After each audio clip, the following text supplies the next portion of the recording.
نحمدہ نصلی علی رسولہ الکریم اما بعد فاعوذ باللہ من الشیطان الرجیم بسم اللہ الرحمن الرحیم رب اشرح لی صدری ویسر لی امری واحلل عقدۃ من لسانی یفقہوا قولی رب زدنی علما۔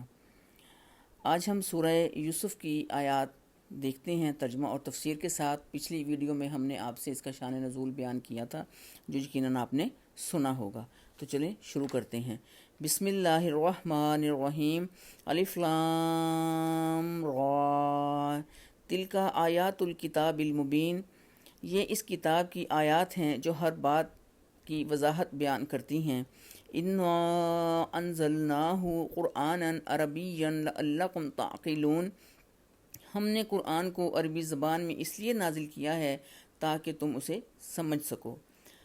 مکہ کی زبان، مکہ والوں کی، اہل مکہ کی زبان عربی تھی، ان کی مادری زبان تھی، تو کسی کو بھی کوئی بات سمجھانے کے لیے اگر اس کی مادری زبان میں بات کی جائے تو وہ بڑی آسانی سے سمجھ سکتے ہیں۔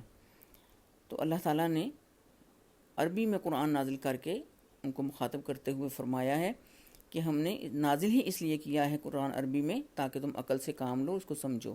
نحنو، ہم نے نقص علیہ کا قصہ بیان کیا آپ کی طرف، احسن القصصی، بہت ہی پیارا اچھا قصہ، بما، اس وجہ سے، اوحینا علیہ کا، ہم نے وحی کی آپ کی طرف، حاضر القرآن، اس قرآن میں، وَإِن كُنْتَ، اور یہ کہ آپ تھے، من قبل ہی، اس سے پہلے، لمن الغافلین، اس سے پیشتر آپ بے خبر تھے۔ نبی کریم صلی اللہ علیہ وآلہ وسلم، جیسا کہ میں نے آپ کو پچھلی اپنی ویڈیو میں بتایا، کس بات سے بے خبر تھے کہ مکے والے ان سے سوال کیا کریں گے اور آپ صلوات و سلام اس کا جواب کیا دیں گے۔ تو اللہ نے یہ پوری سورہ آپ پر نازل فرما کر اس کا جواب آپ کو سمجھایا۔ تو اب یوسف علیہ السلام کی بات یہاں سے شروع کرتے ہیں۔ اس قالا، جب کہا یوسف نے، لے آبی ہی، اپنے باپ سے، یا آبتی، اے ابا جان، انی، یقیناً میں نے، رأیت، دیکھا ہے، احد عشر کوکبا والشمس والقمر رأیتہم لی ساجدین، کہ 11 ستارے اور سورج اور چاند مجھے سجدہ کر رہے ہیں۔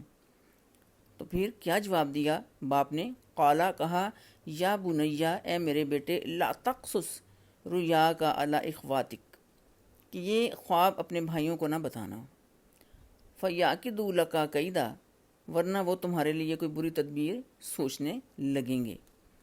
ان الشیطان للانسان عدو مبین، یقیناً شیطان انسان کا کھلا دشمن ہے۔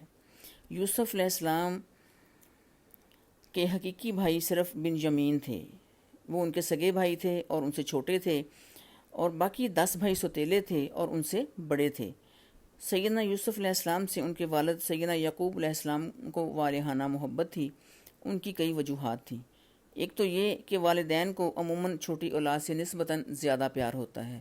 نمبر 2 کہ دوسرے ان بھائیوں کی والدہ وفات پا چکی تھی، یعنی سیدنا یوسف کی والدہ بنجمین کی والدہ فوت ہو چکی تھی، اور تیسرا سیدنا یوسف علیہ السلام انتہائی حسین و جمیل تھے، اور چوتھے یہ کہ آپ علیہ السلام سب بھائیوں کی نسبت انتہائی نیک سیرت تھے، خوش گفتار تھے۔ انہی وجہ کی بنا پر آپ اپنے والد کی توجہ کا مرکز بنے ہوئے تھے، جس سے سب سے بڑے بھائی اور باقی بھی سارے ان سے حسد کرتے تھے۔ 10 بڑے تھے تو وہ 10 ان سے حسد کرتے تھے۔ آپ کی عمر لڑکپن کی تھی، کم سنی کی تھی، تو اسی عمر میں آپ کو خواب آیا اور آپ نے اپنے والد صاحب سیدنا یعقوب علیہ السلام کو بتایا۔ انہیں اس خواب میں اپنے بیٹے کا روشن مستقبل نظر آیا، کیونکہ خواب بہت واضح تھا اور اس میں کوئی شک شبہ کی گنجائش نہیں تھی۔ 11 ستاروں سے مراد ان کے 11 بھائی تھے، سورج سے مراد سیدنا یوسف علیہ السلام کے والد یعقوب، اور چاند سے مراد ان کی سوتیلی والدہ تھیں۔ تو جب انہوں نے یہ بات اپنے باپ کو بتائی تو انہوں نے کہا کہ انسان کا کھلا دشمن کون ہے؟ شیطان ہے۔ تم یہ بات اپنے بھائیوں کو نہ بتانا کہ وہ کوئی بری ایسی تدبیر کرنے لگ جائیں تمہارے بارے میں، ٹھیک ہے نا، اپنے بیٹوں سے، کیونکہ وہ ان کے جو منفی قسم کے جذبات وہ رکھتے تھے یوسف علیہ السلام کے بارے میں، ان کے بھائی سیدنا یعقوب علیہ السلام اس سے خوب واقف تھے۔ اور یعقوب علیہ السلام نے سیدنا یوسف علیہ السلام کو یہ تاکید کر دی کہ ایسا واضح خواب تم اپنے بھائیوں کو نہ بتانا، ورنہ حسد کے مارے جل بھن جائیں گے، اور ممکن ہے کہ وہ شیطان کی اکساہٹ پر یوسف علیہ السلام کے حق میں کوئی ایسی بری تدبیر سوچنے لگیں، جیسا کہ بعد میں ہوا بھی۔ سیدنا یعقوب کا اندیشہ برحق ثابت ہوا تھا، اور برادران یوسف نے اس سلسلے میں جو غلط حرکتیں کیں، جو کرتوتیں کیں، ان کا ذکر ہم آگے انشاءاللہ تعالی دیکھیں گے۔ تو جو سجدہ کرنے کی بات آئی ہے اس میں کہ مجھے سجدہ کر رہے ہیں، یہ ایک تعظیمی سجدہ تھا۔ غیر اللہ کو سجدہ کرنا بہت بڑا شرک ہے، اور پھر یہ اس بات کی تصدیق کون کر رہے ہیں؟ سیدنا یعقوب اور آنے والے نبی سیدنا یوسف علیہ السلام اس کو تسلیم کر رہے ہیں۔ یہ تعظیمی سجدہ تھا، پہلی شریعتوں میں جائز تھا، لیکن جب نبی کریم صلی اللہ علیہ وآلہ وسلم کو شریعت محمدیہ دی گئی تو ایسا سجدہ حرام کر دیا گیا، ایسا تعظیمی سجدہ۔ تو وہ سجدہ کوئی نماز والا سجدہ نہیں تھا، بلکہ اس سے مراد تھوڑا سا جھک جانا تھا، اور اس سے زیادہ اور کچھ نہیں۔ اگلی آیت ہم دیکھتے ہیں، وَكَذَلِكَ يَجْتَبِيكَ رَبُّكَ وَيُعَلِّمُكَ مِن تَعْوِيلِ الْأَحَادِيثِ وَيُتِمُّ نِعْمَتَهُ عَلَيْكَ وَعَلَىٰ آلِ يَعْقُوبَ كَمَا أَتَمَّهَا عَلَىٰ أَبَوَيْكَ مِن قَبْلُ۔ اس طرح اس خواب کے مطابق تمہارا پروردگار تجھے دین کے لیے منتخب کرے گا، تمہیں باتوں کا انجام سکھائے گا، اور تم پر اور آل یعقوب پر اپنی نعمت اسی طرح پوری کرے گا جیسے من قبل ابراہیم و اسحاق، جیسے پوری کی ابراہیم اور اسحاق پر تمہارے باپوں میں۔ ان ربک علیم حکیم، بلا شبہ تمہارا پروردگار سب کچھ جاننے والا اور حکمت والا ہے۔ یہ بات سیدنا یعقوب علیہ السلام نے اپنے بیٹے سے بیان کی۔ اس خواب سے سیدنا یعقوب نے خود جو نتیجہ نکالا اور وہ نتیجہ بتایا یوسف علیہ السلام کو۔ اللہ تعالیٰ نے سیدنا یوسف علیہ السلام سے اپنے دین کی خدمت کا جو کام لینا اور جو خوابوں کی تعبیر سکھائے گا اللہ تعالیٰ ان کو، اس کے بارے میں بات کی۔ اور خوابوں کی تعبیر ہی نہیں بلکہ ہر بات کو اس کے موقع محل کو سمجھنا، ہر بات کو موقع پر کرنا، معاملات کے نتائج کو فوراً پرکھ لینا، اللہ کے ارشادات کے مضامین کی تہہ تک پہنچ جانا، یہ سب کچھ اس میں شامل۔ اور تیسرا یہ کہ انہیں اس نعمت نبوت سے فیض یاب فرمائے گا، یعنی سیدنا یوسف علیہ السلام کو اللہ تعالیٰ نبی مبعوث فرمائیں گے، اور ان کے دو باپ یعنی ان کے دادا اور پردادا اسحاق اور ابراہیم علیہ السلام کو اللہ تعالیٰ یہ نبوت پہلے ہی عطا کر چکا تھا۔ یہ بات انہوں نے اس مقام پر بیان کی۔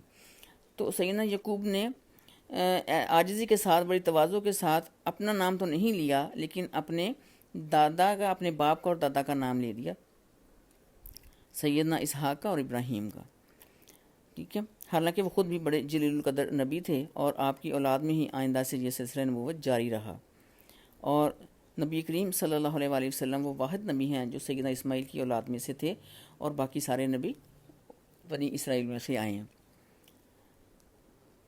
اگلی آیت اللہ تعالیٰ فرما رہے ہیں، لَقَدْ كَانَ فِي يُوسُفَ وَإِخْوَاتِهِ آيَاتٌ لِلسَّائِلِينَ، حقیقت یہ ہے کہ یوسف اور اس کے بھائیوں کے قصے میں پوچھنے والوں کے لیے بہت نشان عبرت ہیں۔ یعنی پوچھنے والے کون تھے؟ کفار مکہ، اور انہیں یہ معلوم نہیں تھا کہ جواب میں کہ سیدنا یوسف علیہ السلام اور ان کے بھائیوں کے حالات زندگی انہیں وہ خود بھی نہیں جانتے تھے۔ کفار مکہ اور برادران یوسف کا اگر ان کا مقابلہ کیا جائے، کمپیریزن کیا جائے، تو بہت ساری عبرت کی نشانیاں، بہت ساری مماثلت ان کی کرتوتوں میں اور کفار مکہ کی کرتوتوں میں واضح تھی، جو میں آپ کو پچھلی اپنی ویڈیو میں بتا بھی چکی ہوں۔ تو اس بات کا ذکر اللہ تعالیٰ نے در فرمایا ہے کہ حقیقت یہ ہے کہ یوسف اور اس کے بھائیوں کے قصے میں جو پوچھنے والے تھے مکہ کے لوگ، بہت ساری نشانیاں تھیں۔ اذ قالوا، جب کہا یوسف، یوسف نے، واخوہ، جب یوسف کے بھائیوں نے آپس میں جو بات کی کہ احب الی ابینا منا ونحن اسبات،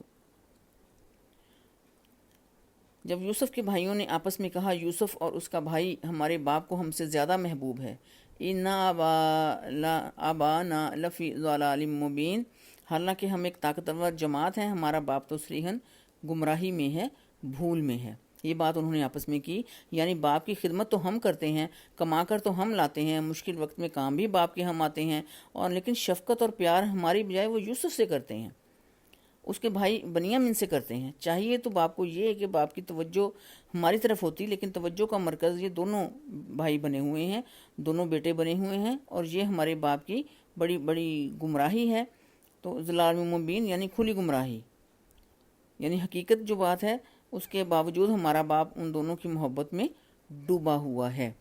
یہ بات انہوں نے آپس میں بیٹھ کر بھائیوں نے کی کہ ہم حالانکہ ایک جماعت ہیں، 10 بندے تھے نا، وہ 10 بھائی تھے، تو وہ بیان کر رہے ہیں کہ ہم 10 بھائی ہیں، حالانکہ ہم زیادہ ہیں، لیکن باپ بھول گئے ہیں کہ ہم اتنی بڑی جماعت ہیں اور ان کی اتنی خدمت کرتے ہیں اور کما کر لاتے ہیں۔